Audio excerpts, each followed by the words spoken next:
J'ai découvert mon hypersensibilité, j'avais 30 ans, j'ai vécu un burn-out.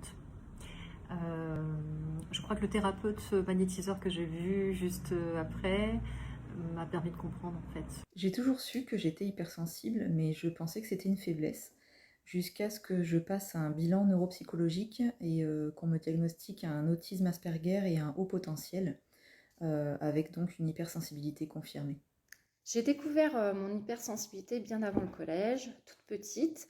J'avais toujours le sentiment d'être en décalage avec tout le monde, avec la société, d'être incomprise, de pas être, enfin d'être en fait différente, de pas avoir du tout ma place parmi les autres. J'ai découvert que j'étais hypersensible en parlant avec d'autres entrepreneurs. En fait, au fond de moi, je le savais et il y avait plusieurs signaux qui m'indiquaient justement, notamment le fait que je sois très impliquée en fait dans ce que je fais ou quand les autres en fait me font part de leur situation et que je ressens en fait beaucoup de choses à l'intérieur de moi, j'absorbe beaucoup en fait leur énergie, leur état d'esprit.